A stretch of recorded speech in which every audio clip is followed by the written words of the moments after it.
Have you ever looked across the vast landscape of human history at traditions separated by continents and thousands of years, and wondered if they might somehow be pointing to the same fundamental truths about who we are and the nature of reality? It's a fascinating question, isn't it? Yeah, like, what if two of the world's most profound wisdom traditions, one blossoming in the ancient Indus Valley, the other flowing through the heart of ancient China, actually converged on something surprisingly simple and, well, radical? It seems almost unlikely, given the differences in culture and language. Okay, let's dive in. This is the deep dive, and our mission today is to explore exactly that convergence. We're taking a deep look at a set of sources you've shared with us, specifically a contemplative study titled The Groundless Ground, a contemplative study on the Tao and the self. Right. Think of this as your shortcut, maybe bypassing years of reading ancient texts, to grasp the fascinating parallels between Advaita Vedanta, that incredible non-dual school of Indian philosophy, and Taoism, the ancient Chinese wisdom tradition. That's right. We've distilled the most important nuggets from this study to show how these two seemingly distinct paths, born of different cultures and speaking different languages, actually flow towards a shared understanding of ultimate reality, the nature of the self, and the path towards liberation or fulfillment. It's quite something. The study uses a beautiful analogy, actually. It asks you to picture the Ganges of Vedanta and the Yangtze of Taoism, originating in different mountains, but ultimately merging into the same boundless, silent ocean. That's a lovely image, paints a picture right away. It does. And the truly radical thing, the fundamental starting point that both these systems implicitly or explicitly agree upon, is hinted at right at the very beginning of our sources. It's this shared acknowledgement that ultimate truth, the ultimate reality, whatever you want to call it, it's fundamentally beyond the grasp of our conceptual thinking minds. Yes, and what's truly fascinating here is how immediately and decisively both traditions establish this point. It really sets the stage for everything that follows, you know. How so? Well, our sources highlight that the most foundational text of Taoism, the Tao Te Ching, doesn't even try to define the Tao using ordinary language in its opening lines. It just lays it out there right at the start. Just like that. Yep. It says the Tao that can be spoken is not the eternal Tao. The name that can be named is not the eternal name. It's an immediate disclaimer. Language, our primary tool for conceptual understanding, is inherently inadequate for ultimate truth. Wow. That's incredibly bold. It's like picking up a map, and the first instruction is, this map cannot accurately depict the territory, but follow it anyway. Exactly. It forces you to approach it in a completely different way than you're used to. Precisely. And Vedanta, thousands of miles away, arrives at a very similar conclusion, although perhaps with a slightly different flavor. The ancient Upanishads, the foundational texts of Vedantic thought, describe Brahman, their term for ultimate reality, the absolute as being beyond speech and mind. Beyond speech and mind. Okay. So instead of attempting to define it positively, saying what it is, the Vedantic path uses this powerful method called neti. That translates to not this, correct? Exactly. It's a systematic process of negation.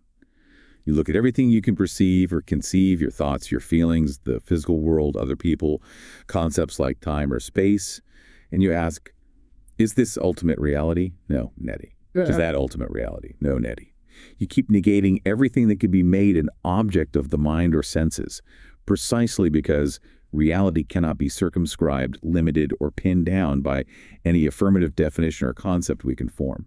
It's too fast. So right out of the gate, both traditions are telling us the ultimate truth isn't something you can package, label, or understand purely by thinking harder or accumulating more information. It's not a concept to be grasped. Exactly. And this is a critical, fundamental aha moment that our sources emphasize is shared. If the ultimate goal or ultimate reality isn't something you can intellectualize, put into words, or acquire like a new piece of knowledge, then the path to realizing it must be fundamentally different from how we usually learn or strive. Right. It changes the whole game. It has to. It can't be about adding more concepts, building up doctrines, or achieving a state through effortful accumulation of virtues or practices in the conventional sense. Our sources make it crystal clear. It must be a path of subtraction, of undoing, of dismantling, of letting go. Letting go. Yes. The destination isn't some new piece of knowledge about reality, but a falling back or returning to the silent ground of being itself, which was kind of obscured by all the adding. Okay, that sets a radical foundation. The path is one of unlearning. With that in place, let's really dive into Advaita Vedanta. This is where we encounter key figures like Adi Shankara, the great sage from the 8th century. Advaita itself means non-dual, right? Correct. It signals its central tenet. There's only one single absolute reality. Only one. And that one reality is called Brahman. Our sources give us a precise definition of Brahman according to Advaita. It is Satyam, which means absolute reality or truth. Okay. It's Manam, pure knowledge or consciousness. Pure consciousness. And Anantam, limitlessness or infinity. These aren't just adjectives, they are its very nature. It's essence. Precisely. Brahman is described as formless, beyond qualities or attributes, nirguna, utterly changeless, and all-pervading. It is the one without a second, ekam eva advityam. One without a second. Powerful phrase. It is. And it's vital to understand, based on the sources, that this isn't a personal God figure sitting somewhere in heaven external to the universe who created everything. That's not the idea here. No external creator. No. Brahman is the very substance, the foundational reality out of which everything arises. It's the uncaused cause, not a separate creator. Okay, so if there's just one reality, this absolute Brahman, how do we explain the world we see around us? I mean, it seems undeniably real, full of distinct objects, people, mountains, planets. They certainly appear separate from each other and from any single unified reality. How does Vedanta handle that? Yes. This is where the doctrine of Maya comes in, which is central to Advaita Vedanta and explained in our sources as the explanation for the perceived world, known as the Jagat. Maya, the world of illusion. Well, illusion can be a tricky word. The world of names and forms that our senses perceive is not ultimately real in the way Brahman is. It is described as mithya. Mithya, what does that mean exactly? Mithya doesn't mean it's completely non-existent, like, say, a rabbit's horn, something impossible. But it means it's an illusory appearance, a superimposition upon the true reality, Brahman. Superimposed, like one image projected onto another, or... Exactly like that. And the sources use some classic analogies to make this superimposition clearer. The first, and perhaps most famous, is mistaking a rope lying on the ground for a snake in dim light. Ah, the rope-snake analogy. I've heard of that. Right. So the snake appears terrifyingly real. You might jump back, your heart races, you might even run away. You react to it as if it were real. But it has no independent existence as a snake. It's merely the rope appearing as a snake due to poor lighting conditions. Which is a form of ignorance, right? Exactly. That ignorance, that misperception, is called avidya. When the light of knowledge, either literal light or the knowledge that it's actually a rope, dawns, the snake appearance vanishes instantly, and only the rope remains. Ah, okay. So the perceived world of separate things is like the snake. It appears solid and real, it triggers reactions, but its underlying reality is something else entirely, Brahman, just as the snake's underlying reality was the rope. And the reason we see the snake, or the world as separate, is this ignorance of Vidya. Precisely. Avidya, this fundamental ignorance of our true nature and the nature of reality, is the basis for Maya. Another analogy given in the sources is gold and its ornaments. Gold and ornaments, how does that work? You see a necklace, a ring, a bracelet. They have different name shapes and uses, right? Yeah. But look closer, their underlying substance is identical. Gold. Ah, I see. The different forms are appearances. The gold is the underlying reality. The perceived world is like the various ornaments. Brahman is the gold. The forms are mithya, appearances sustained by Maya, rooted in avidya. Okay, that helps clarify the world as an appearance. But what about us? My sense of being an individual person, separate from you, separate from that wall, with my own thoughts and feelings. Where does that fit into this non-dual picture? That's where the concept of Atman comes in. Atman is described as the individual self, the innermost essence of every living being. The individual self. Yes, and it's absolutely crucial, as our sources stress, to understand what Atman is not. It is not your physical body, which changes and decays. It is not your mind, with its constant stream of thoughts and emotions, which fluctuate wildly. So not my thoughts or feelings. No, and it is not your ego, the ahamkara, that feeling of I, that identifies with these transient layers. I am this body, I am these thoughts. Okay, so what is it then? Atman is the pure, eternal, unchanging consciousness that is aware of the body, mind, and ego, but is not limited by them. It is the self-existent awareness that persists through waking, dreaming, and even the deep sleep state where the mind seems gone. It is your true, essential I. The real I.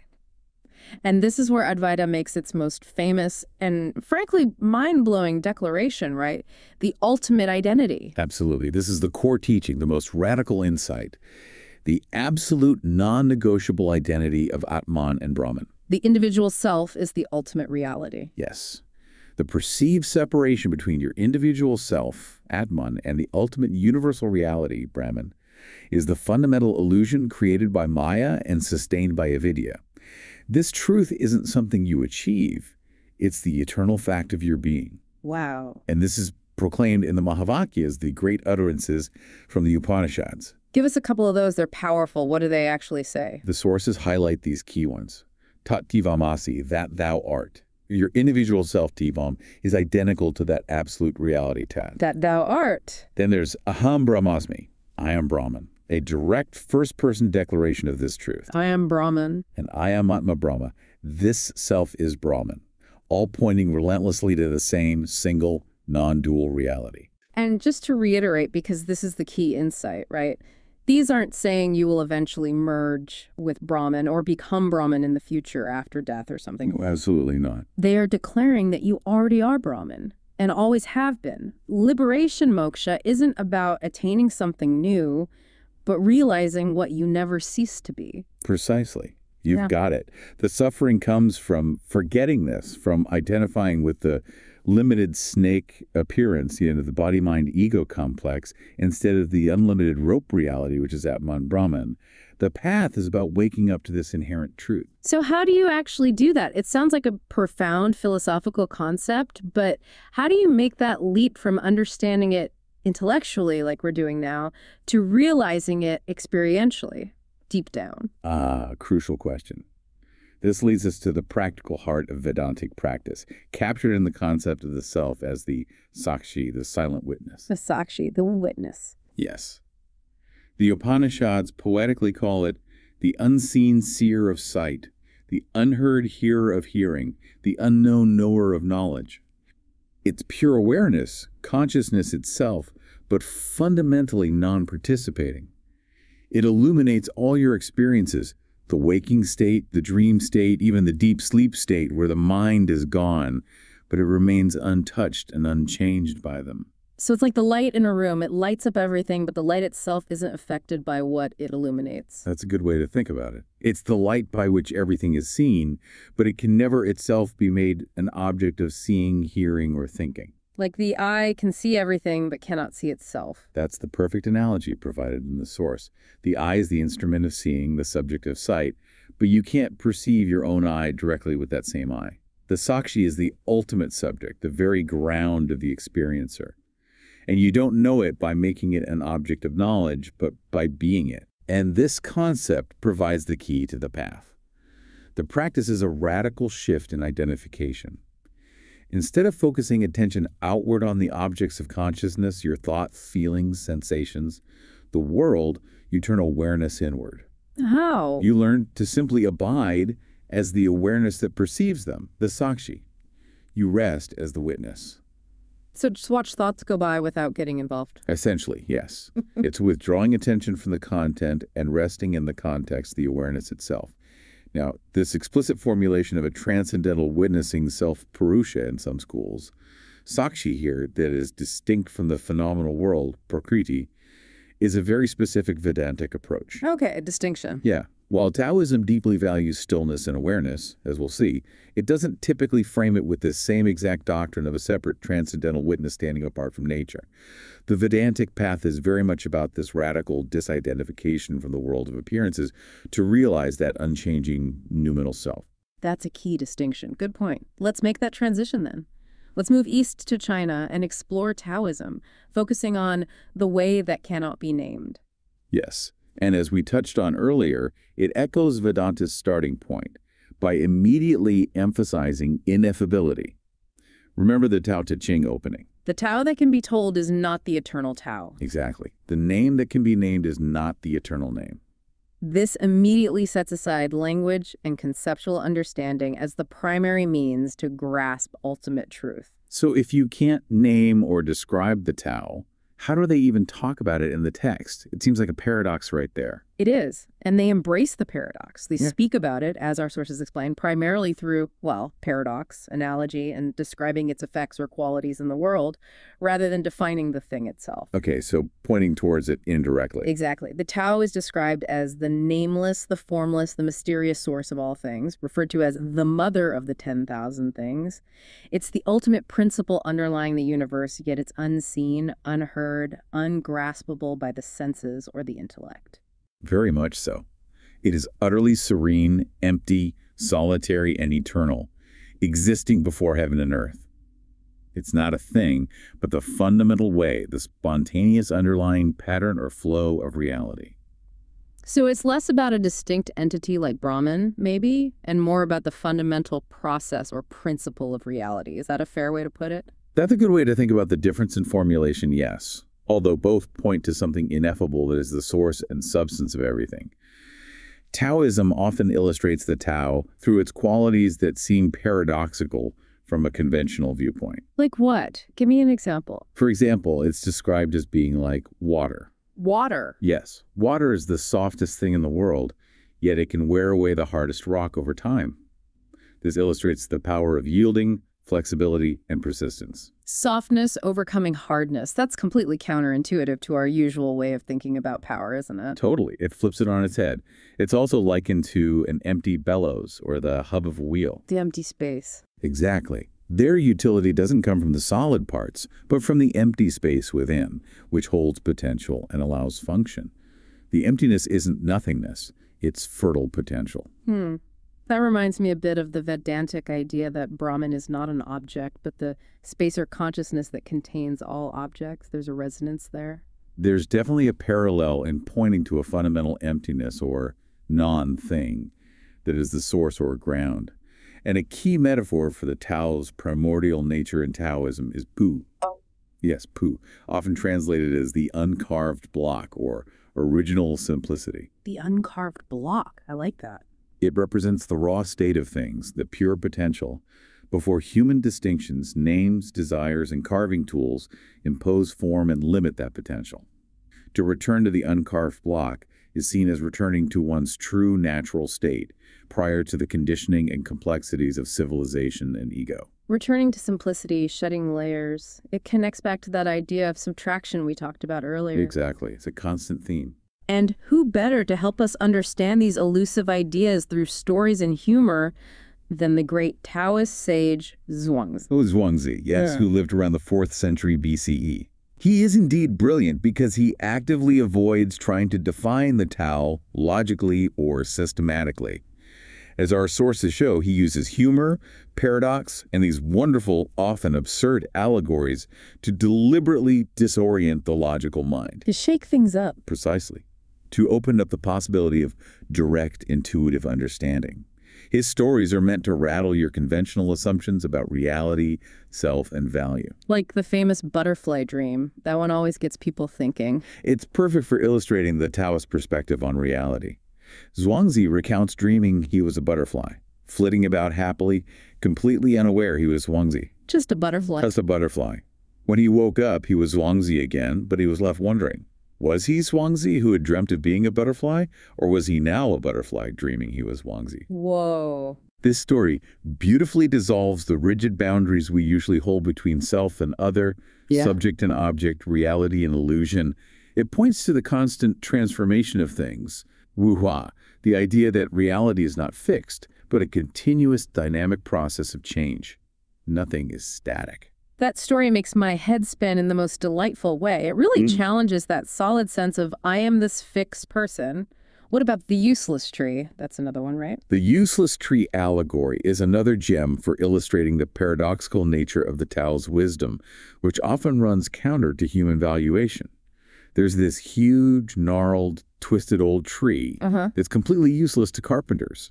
Its wood is no good for building houses or making furniture, so because it's deemed useless by conventional human standards, No one bothers to cut it down. So it survives because it's useless. Exactly. And because it's not cut down, it gets to live out its full, long, natural life, providing shade and shelter. It proves the usefulness of uselessness. What the conventional world values as useful is often what leads to things being consumed, limited, or destroyed. That flips our typical understanding of success or value completely on its head. Wow. And the empty boat allegory, how does that one go? The empty boat is very practical advice hidden in a simple image. Zhuangzi says, if you're in a boat and another boat is about to collide with yours, if you see there's someone inside the other boat who is maybe careless, you get angry, right? You might yell at them. Yeah, probably. But if the boat is empty and just drifts into you, you feel no anger, you just push it away. There's no one to blame. Right, because it's empty. So Zhuangzi's point is, empty your own boat. By emptying the self of the demanding, opinionated, reactive, egoic presence, the someone inside, you navigate life without that internal friction of anger, frustration, or blame when things inevitably bump into you. You meet no opposition because there's no resistant ego there to be offended or take it personally. Empty your boat. That's profound. These stories aren't just whimsical tales, then. They're a deliberate teaching method, aren't they? Like tools designed to pry open the mind. Exactly right. Just as Vedanta uses neti to systematically strip away our conceptual limitations about the self and reality, Taoism uses paradox, humor, and allegory to subvert the linear, dualistic, judgmental mind. Different tools, similar purpose. Yes. By constantly presenting scenarios that contradict conventional wisdom, valuing emptiness, yielding, apparent uselessness, non-action, the Taoist texts compel the intellect to surrender its need for logical consistency and control. This process creates a space of not knowing, a kind of cognitive silence. A space for something else to arise. Precisely. A space where direct intuitive understanding, the kind that resonates in your gut rather than just your head, can dawn. Both Shankara's negations in Vedanta and Zhuangzi's paradoxes in Taoism function as similar tools, designed to bypass, quiet, or disorient the thinking mind, which both traditions identify as the primary obstacle, the veil obscuring reality. It's remarkable that two traditions separated by such vast distances and cultures arrived at similar methods for, essentially, getting the thinking mind out of the way and pointing beyond concepts. Which brings us to the path itself. Both seem to describe realization not as gaining something new, but as a process of undoing or shedding. This is arguably their most profound methodological parallel. Realization isn't about collecting more spiritual knowledge, mastering techniques, or acquiring virtues in a way that adds to the self, building a bigger spiritual ego. Right. It's about shedding the false layers of identity, conditioning, and conceptual understanding that obscure the already present reality. It's an active process of unlearning. The Tao Te Ching expresses this beautifully and simply. How does it put it? It says, in the pursuit of knowledge, every day something is added. In the practice of the Tao, every day something is dropped. Drop, drop, drop. That image feels very different from our Western ideas of self-improvement or spiritual progress, which often feel like building something up, adding skills or qualities. It is a fundamental reversal of that paradigm. So, in Vedanta, how does this undoing manifest as a core practice? You mentioned the sakshi, the witness, but how does one actively undo? Our source points directly to the practice of self-inquiry, or atma-vichara.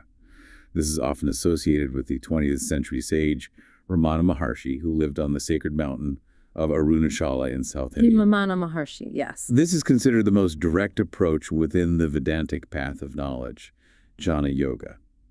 It's not merely an intellectual contemplation of who am I.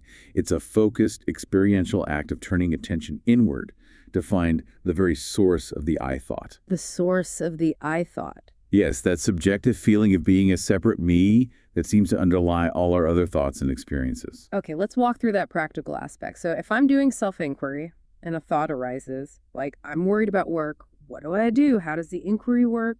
Okay, you don't get caught up in the content of the thought, the worry, the work problems themselves. You don't try to solve the problem or analyze the worry in that moment. Instead, you turn your attention back to the source of the thought. You ask inwardly, to whom does this thought arise? To whom? And the immediate spontaneous answer is always, to me. Right. Okay. Yeah. To me. So You take Yeah. that subjective feeling of I, that core sense of your separate existence, and you bring your awareness back to that. You hold that I thought, that sense of separate self, in your attention. Crucially, you hold it without letting it latch on to the object, the thought about work, or about being hungry or being tired, or any other object of consciousness. Just hold the sense of I. Yes. Hmm? Our sources explain that by persistently holding the attention on the I thought itself, without allowing it to merge with or identify with objects, its energy begins to lose momentum.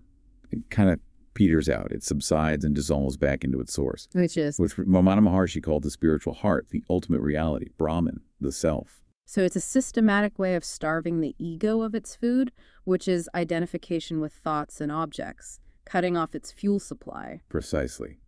It's described as the ultimate method of undoing the ego, the ahamkara, which is seen as the root expression of avidya, the ignorance that creates the illusion of separation.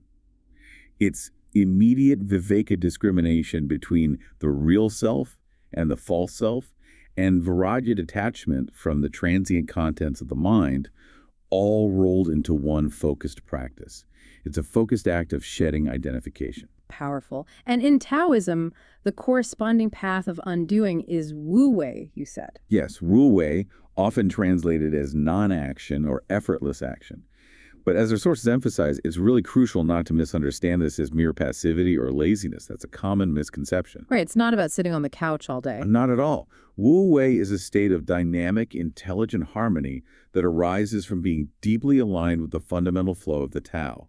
It's a profound form of surrender, trusting the natural process of reality and letting things go their own way without forceful intervention or egoic control getting in the way. So it's not about doing nothing, but about acting without straining or forcing things, acting naturally. Exactly. The sage practicing Wu Wei is described as acting without desire, meaning without that personal, egoic craving or ambitious striving to manipulate outcomes to fit a predetermined plan. And the profound paradox, as Laozi states, is that as a result, everything will be accomplished in its natural order. Everything gets done anyway. That's the idea. This leads to the famous and often quoted line, Wu Wei er Wu Wu Wei. Which means, By doing nothing, nothing is left undone. It's not non-action in the sense of inactivity, but action that is so perfectly aligned with the natural unfolding that it feels effortless and achieves its aim without resistance or struggle. okay. So it implicitly rejects rigid control, obsessive planning, social striving, and the ego's constant need to be in charge. Instead, it advocates for simplicity, humility, and a deep, receptive stillness that allows you to move with the grain of reality, not constantly fighting against it. I really see the shared core now. Both practices involve a fundamental reversal of our usual operating system, don't they? Absolutely. Our minds are habitually oriented outward, constantly pulled by the world of objects, external goals, and the endless stream of thoughts and feelings. Both paths systematically reverse this current. How so? They turn awareness back towards its silent inner source, or they align action with an inherent natural order rather than external, willful imposition. Atmavichara explicitly turns attention from the seen object, thoughts, emotions, the world, to the seer subject, the fundamental I. Right, inward focus. And Wu Wei involves letting go of the mind's projected plans, desires, and resistances to fall back into the spontaneous, unwilled flow of the present moment, which is inherently aligned with the Tao. So the direction is the same inward, towards the source, shedding the outward focus and the false identification that goes with it. Vedanta is undoing the illusion of the object world to realize the subject self. And Taoism is undoing artificial, ego-driven action to find spontaneous, Tao-aligned action. Both are about letting go of the false to reveal the true. It's a journey of return, not acquisition, a path of subtraction. That's becoming very clear.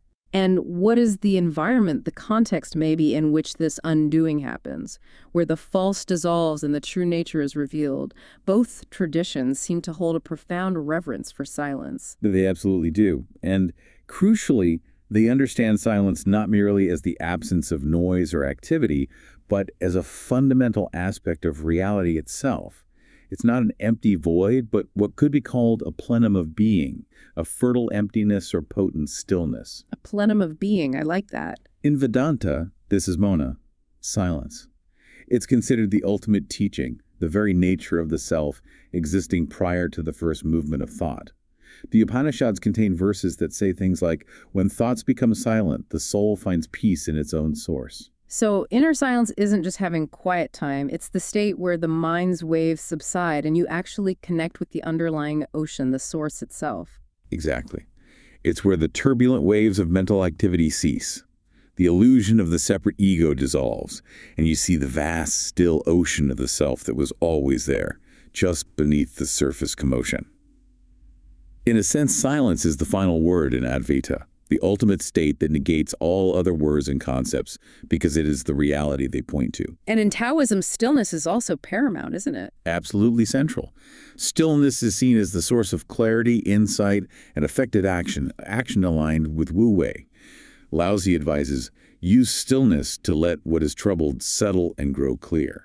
Like letting muddy water settle. Precisely that image. If you try to stir the mud out, you just make it murkier.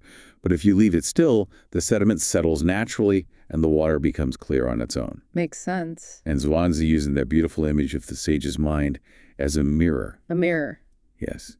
Because it is utterly still, it simply reflects the world as it is, without distortion, judgment, or attachment. It doesn't try to grasp or manipulate reality, it just reflects it perfectly.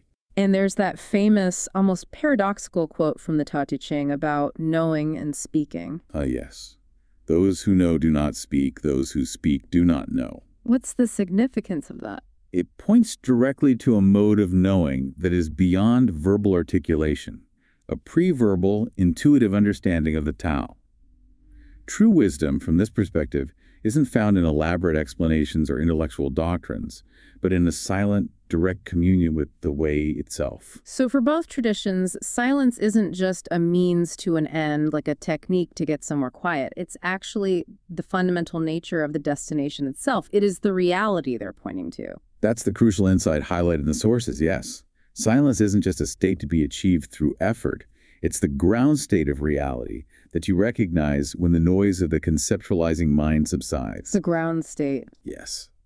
It's not an empty void in the negative sense, but a potent fullness, the source from which everything arises and to which everything returns. Laozi speaks of finding the anchor of the universe within himself, in silence, positioning stillness not as mere absence, but as the foundational ground. And for Vedanta? For Vedanta, silence is the essential nature of the self, Brahman. It's the medium in which the ego dissolves and self-realization occurs. It's like clearing the canvas to see the masterpiece that was always there, hidden only by the frantic brushstrokes of thought. Silence is the nature of that ultimate state of non-duality.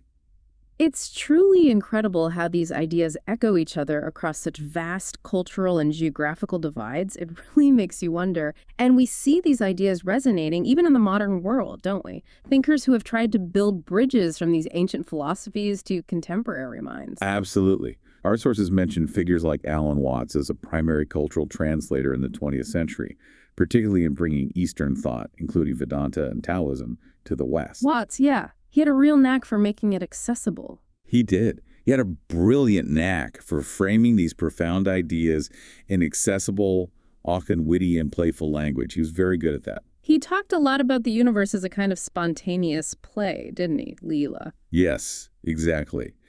He drew a compelling parallel between Vedanta's concept of Leela, the divine play, or cosmic dance of the universe, where reality manifests spontaneously out of the sheer joy or nature of being, and the Tao's idea of the universe as a continuous, ungoverned, self-organizing unfolding. So not a machine, but a dance. Right. For Watts, the cosmos wasn't a machine built by an external engineer, but a kind of self-playing game or dance. He also famously popularized the idea of the skin-encapsulated ego. Ah, yes, the skin-encapsulated ego. That phrase is so sticky, it immediately conveys the idea of a limited, separate self in a way that just makes sense instantly. It really does. And it's a very accessible modern take on Vedanta's avidya, the ignorance of the true boundless self, and the Taoist critique of the artificial constricted self that deviates from the natural way. But our sources point out a potential risk with this emphasis on accessibility, right? A downside. Yes, there's a caution mentioned.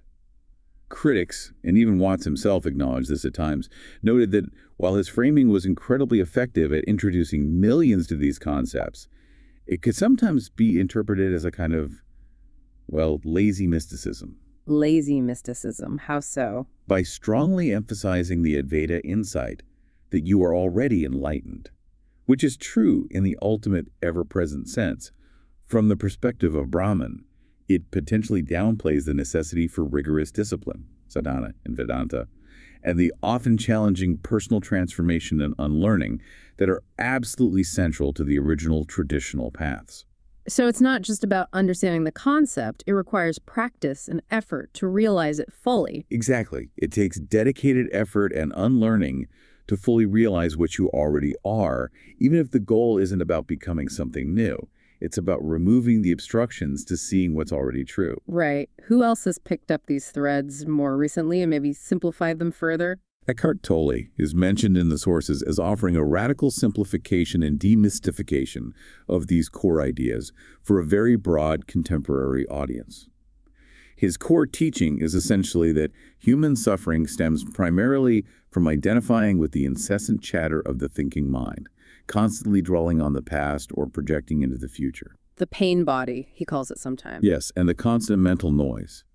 And that liberation comes from accessing the timeless power of now. That sounds incredibly close to the Vedantic witness, the Sakshi or the Taoist emphasis on being fully present and aligned with the natural flow of the moment.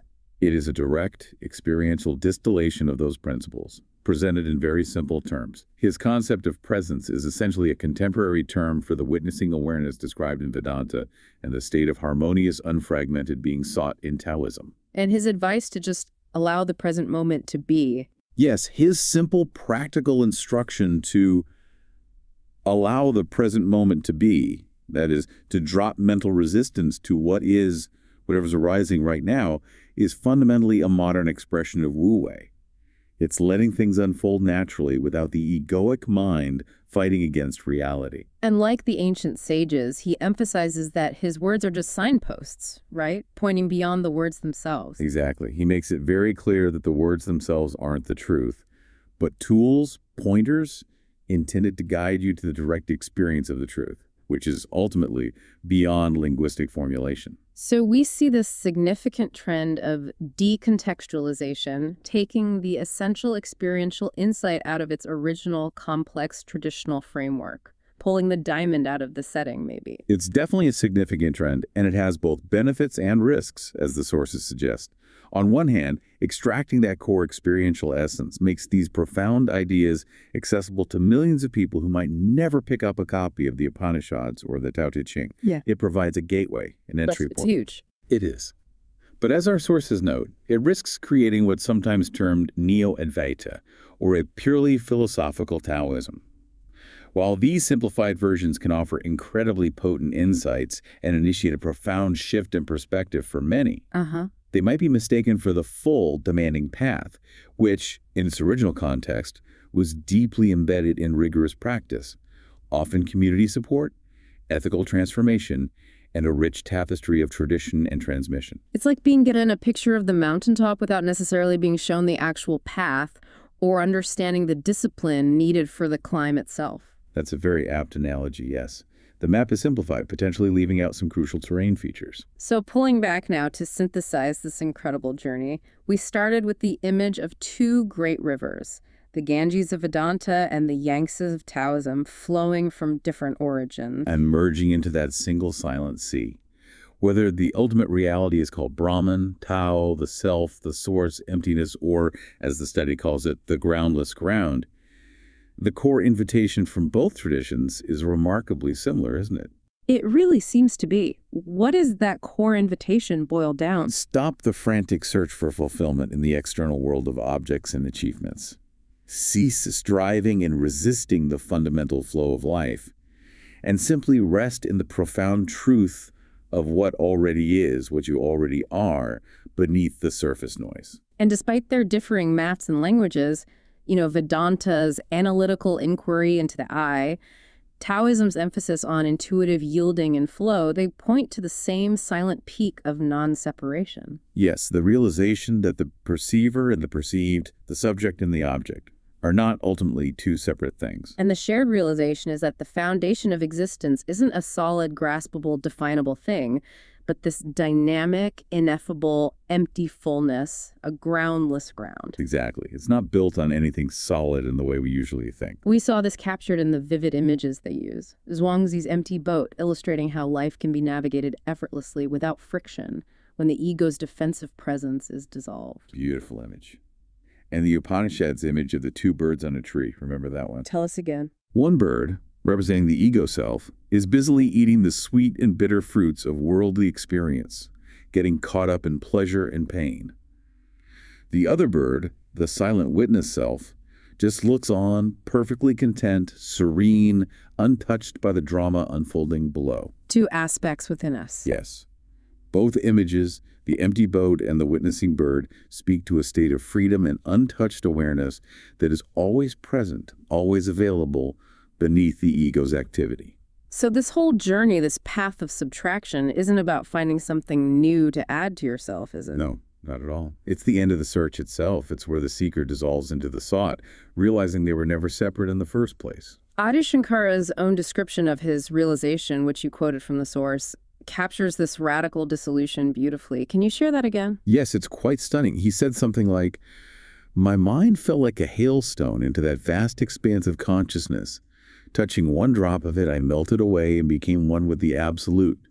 And now, though I return to human consciousness, I see nothing, I hear nothing, I know that nothing is different from me." Wow. A complete dissolution of the perceived separate self into the boundless reality. Just gone. Melted away, as he put it. Okay, so let's leave our listeners with this. Given that these two ancient traditions, Vedanta and Taoism, separated by vast distances and thousands of years, arrived at such remarkably similar conclusions about the fundamental nature of reality, the illusion of the separate self, and the path to freedom, a path characterized by undoing, by letting go, leading to a silent, non-dual reality. What might that tell you about the fundamental nature of human experience itself, regardless of culture or time? And perhaps more personally, what does it suggest about the potential for liberation that might lie within your own reach right now? Not through adding more knowledge or effort, but through the simple yet profound act of recognizing what needs to be undone, what needs to be let go of.